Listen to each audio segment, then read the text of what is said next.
po edhe si qendër koordinimi. Ai avion ngrihet në ajër dhe ai ka radar jashtëzakonisht fuqishëm. Ato radar që janë jashtëzakonisht fuqishëm arrin të kapin avionët e kundërshtarit më tan rrezës së po themi sistemeve kundërajrore. Pra, ai avion ngrihet në ajër dhe i kap, po themi, avionët rusë që kur ngrihen, po themi, në aeroportet e tyre që janë, po themi, 200-300 km ose 500 km larg, po themi, Ukrainës, dhe identifikon. Dhe njëkohësisht një Gripen fluturon me radar të fikur, që të mos zbulohet në ato, dhe koordinatat, pra, ajo që ndodh është avioni radar lidhet me avionin Gripen nëpërmjet një uplinku, dhe avioni radar i jep koordinatat e avionit kundërshtar, Gripenit, dhe Gripeni pa i hapur radart e vet, lëshon raketën e vet. Kjo raketë pastaj koordinohet nga, pra, koordinatat e avionit kundërshtar i merr vazhdimisht nga avioni, po themi, tip Avaxi, nuk është Avaxi, është tip Avaxi. Dhe shkon dhe godet në thellësi avionin kundërshtar përpara se ai të lëshojë raketat. Pra, kjo përbën avantazh strategjik. Kjo do të kishte ndodhur shumë kohë më përpara, po për momentin, pra, në këtë moment ata është folur që të ketë rreth 16 avion të tillë që do t'i jepen menjëherë Ukrainës, 16 avion Gripen. Kjo është një nga elementet më të cilët përdorë Gripenin, se ka dhe pastaj elemente të tjerë që mund të godasi, pra, nëpërmjet bombave ato që quhen JDM ose që janë më konvencionale, mund të godasi objekte në thellësi edhe në po themi brenda territorit të Ukrainës, po e kam fjalën që kjo mund të jetë një mënyrë për të ndihmuar në mbrojtjen, po themi kundërajrore, plus që këta avion me raketat e tyre mund ta zgjasojnë, po themi, dhe ato që janë raketat kruiz dhe raketat, po themi, dhe dronët. Sepse është e vështirë, këta nuk janë për, pra, të rikthehemi te tipologjia e goditjes, janë 3 lloj armësh që përdor Rusia. E para janë raketa balistike. Raketat balistike janë, po themi, ato të cilat janë me mak të lartë, për shembull Oreshnik është raketë balistike. Dhe diferenca e tyre midis raketave balistike dhe raketave kruiz është që raketat balistike kanë një trajektore të lartë, pra ngrihen lart në atmosferë dhe zbresin me një shpejtësi terminale të shpejtë, Mach 5 apo Mach 11, siç rasti Oreshnikut. Raketat kruiz fluturojnë mbi tokën. Tomahawku për shembull është një raketë kruiz. Fluturon ulët mbi tokë, dhe janë më të sakta dhe kanë avantazhin që mund të devijojnë trajektorin, mund të shmangen sistemet e mbrojtjes. Dhe përveç këtyre 2 lloj raketa, por janë të ngadalta, domethënë ecin me 800 km/h. Kurse ato që janë pastaj dronët, janë ato për të saturuar mbrojtjen, dronët Shahid ose Geroni që janë të këtyre, ata fluturojnë me 200-300 km/h dhe janë për të saturuar mbrojtjen. Tani dronëve Shahid dhe këtyre raketave që janë, po themi, kruiz, ti mund t'ia zgjasosh edhe me, po themi, me avion. Pra, një avion Gripen apo F-16 dhe të tjerët e kap, po themi, atë i bën lock on sepse shpejtësitë e avionit dhe shpejtësinë e raketave të avionit janë më të shpejta se një raketë kruiz, dhe ti mund ta zgjasosh teorikisht në ajër raketën kruiz, apo mund ta zgjasosh po të duash edhe dronin, nëse do të harxhosh $100,000 raketë për të rrëzuar një dron 30.000. Të mbetet Oreshniku, po thua. Të ngelin ato që janë raketa balistike. Dhe këto raketat balistike ti mund t'i zgjasosh vetëm në qoftë se ose me sistemet e mbrojtjes Patriot, ose SAMT, ose mund t'i zgjasosh në këtë mënyrë që thash, pra që të shkatërrosh platformat nga të cilat ato nisen. Dhe platformat nga të cilat ato nisen janë platformat avionët zgjudes bombardues, anijet e flotës ruse që janë në detenezi akoma, apo avionët bombardues të cilat këta edhe i goditën me ato operacionin e famshëm. Pra, duket sikur Ukraina në këtë rast është duke përpjekur në mungesë të ndihmës amerikane që të krijojë këtë gjë. Endri, se ndërkohë tek çështja kryesore nuk e di do gjejmë kohë.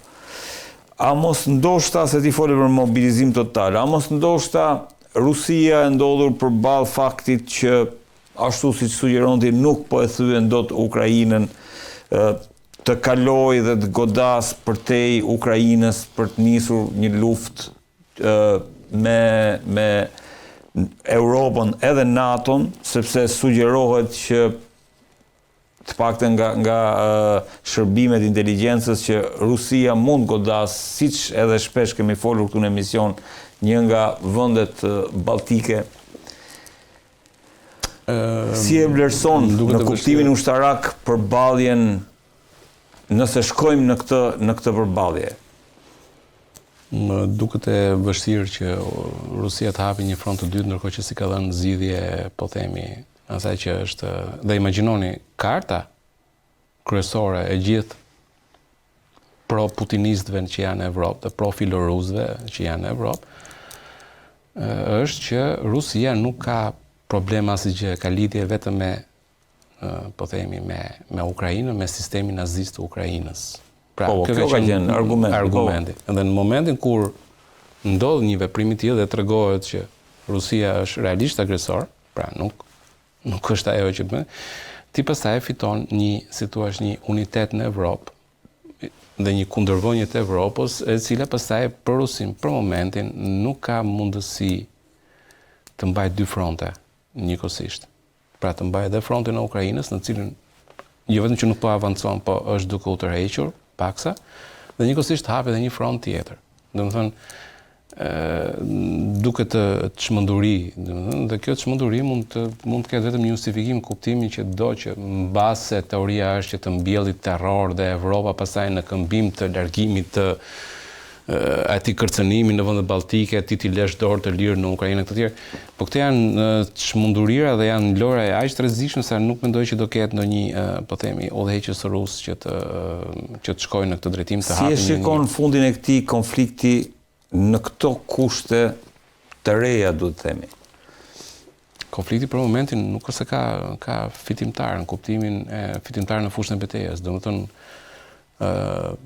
pak a shumë prej që në 2023 që vija frontet nuk është se ka lëvizur dhe aq, kjo po bëhet viti i tretë në cilin nuk është. Do të vazhdojë edhe për disa vite kështu? Dhe kjo ka për të vazhduar për sa kohë që njëra nga palët të arrijë pikën e thyrjes. Pika e thyrjes për Rusinë që është larg, po thua, si pikë thyrje. Për momentin të dy palët janë larg pikës së thyrjes dhe Rusia si ka ngelur.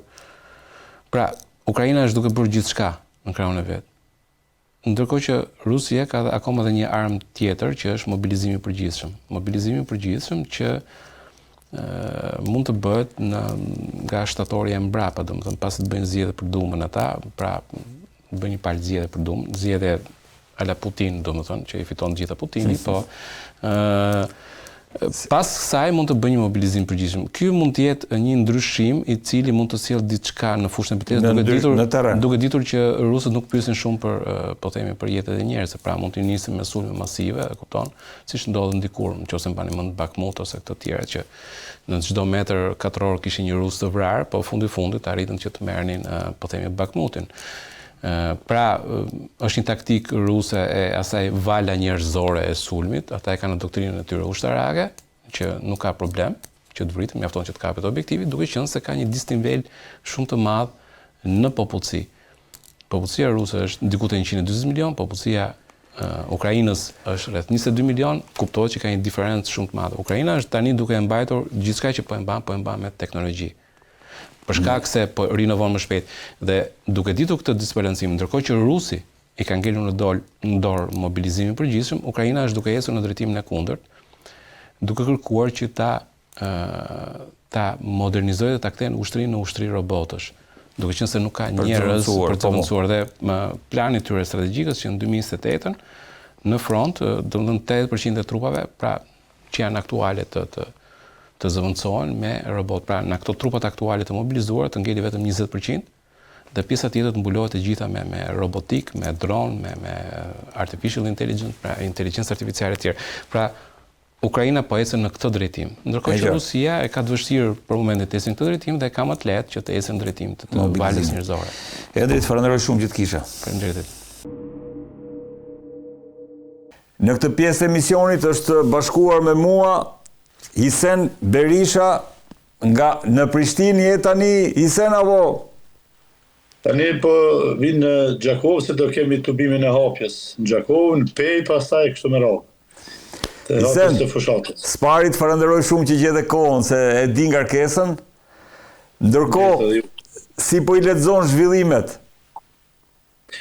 Tani ne kemi hyrë në fazën intensive të fushatës elektorale, që do thot dje zyrtarisht ka filluar dhe pse praktikisht fushata është që nga shtatori vitit 2024 nuk kemi rënë në gjuhën elektorale, qoftë në blokadat institucionale që kemi shkaktuar, qoftë në mos funksionimin e institucioneve të shtetit apo sulmin ndaj tyre dhe pothuajse defunksionalizimi total të shtetit, kanë funksionuar vetëm ato mekanizma që edhe pa prezencën e qeverisë apo shtytjen e qeverisë, ato janë në funksion që janë bizneset private, ku ta diun.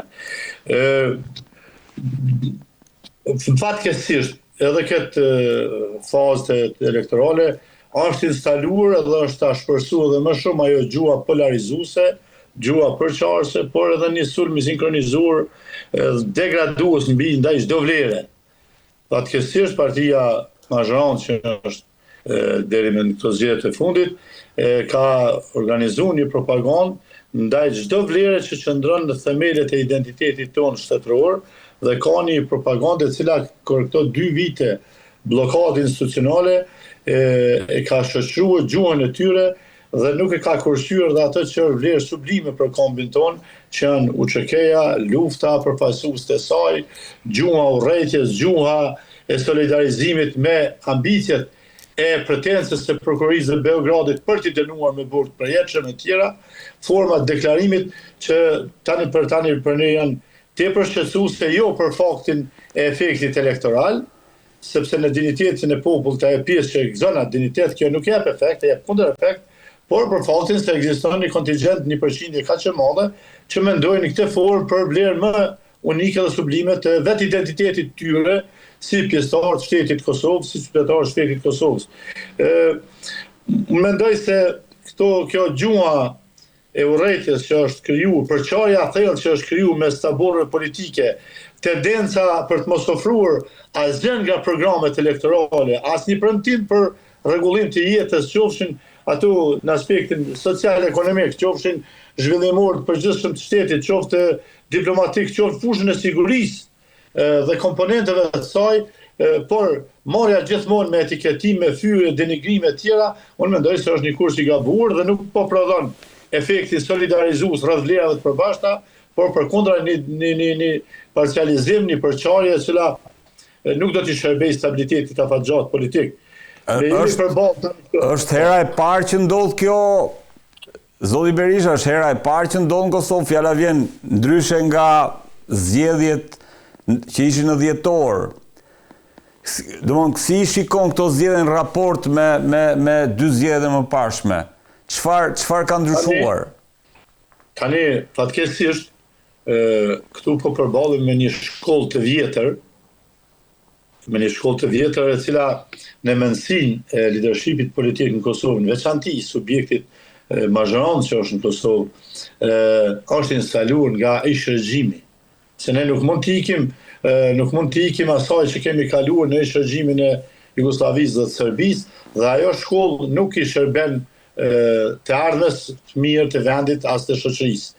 Pra tendenca për të jetuar, për me mbjetuar në politikë përmes krizave, për ngritjen e kauzave jo stabile, jo të qëndrueshme, nxitjen e konflikteve, pseudo-konflikte vetëm për ta mobilizuar atë patriotizmin qytetar. Shife, nëse ti kap temën e sovranitetit, e integritetit territorial, e ndonjë sulmi të mundshëm nga Serbia, rreziku, kjo është një lloj motivimi i atij patriotizmit brendshëm qytetar. Dhe këtë patriotizëm po e kesh përdorur pastaj për ta